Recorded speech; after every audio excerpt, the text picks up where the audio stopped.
J'ai dit, bon, ok. Il me dit, si tu ne te dégages pas d'ici, tu vas voir. Au moment où j'appelais les chrétiens, les enfants, de hey, frère, venez, les sœurs en Christ, non, venez, ne vous entretuez pas, c'est pas une bonne œuvre. Chacun me fait comme ça, oh, toi qui là-bas, tu ne connais rien, oh, tu ici, est-ce que tu as l'argent? Il me poutait, il me foulait au pied, il me maltraitait, d'autres voulaient même me tuer.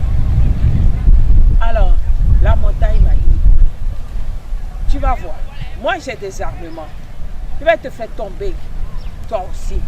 Tout à coup, il fait sortir 2 haches. Les haches là sont des petites haches que les féticheurs utilisent. Et il les a lancées de gauche et de droite et il a visé ma tête. Ça veut dire que les deux vont se croiser dans la tête. Un à gauche, deuxième à droite. Et les haches là venaient. Et les haches là venaient vers moi. Il y avait au moins 500 mètres qui nous séparent. Et quand les haches là ont marché sur le vent, jusqu'à arriver vers moi, à peine 1,50 m. Et voilà que les haches là, je leur ai dit, entre mes mains, et non ailleurs, entre mes mains, sous ma parole. Voilà les 2 haches qui sont venues s'atterrir dans mes mains. Quand j'ai pris, je lui ai montré, j'ai dit, tu vois monsieur, Dieu m'a donné l'autorité, le pouvoir de te vaincre. Tes haches même de guerre, qui te servent à avoir la victoire sur moi, me sont soumises. Et tu dis quoi?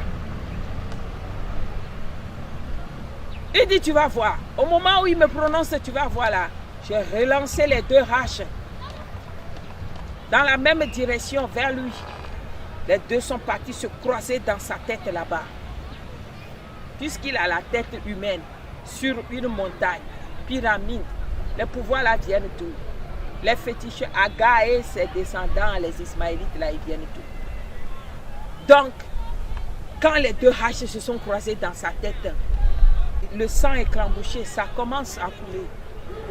Et puis il me dit, non, tu me fais perdre tout le sang que j'ai bu durant toutes les années. J'ai bu le sang des Ivoiriens, ça a rempli, je suis un cuve. Et le sang qui est dedans, très haut là, tu vas me faire perdre, je vais mourir. Hé, danger! Au moment où il faisait ces gymnastiques là, j'ai ordonné au volcan, en dessous, sous-sol. En même temps, boum, ça l'a explosé. Et la montagne s'est coulée. Le sang qui a coulé, oh non mais ça vaut 3 rivières. Il y a un ange qui m'a dit, tu vois, c'est lui qui boit le sang des Ivoiriens. C'est un démon gouverneur, un démon territorial. Quand le sang verse, il boit. Donc ce sont les gens comme ça qui financent la guerre. Ils financent l'achat des armements, c'est ce que je veux te dire. Ils financent tout ce qui est mauvaise œuvre. Et pour que le sang coule, tu vas voir que si les Ivoiriens ne prient pas bien, va leur dire à leur chef d'État de rassembler tout le peuple et de prier. Sinon ce démon-là, il va vaincre le pays. La guerre va durer longtemps. Parce que quoi?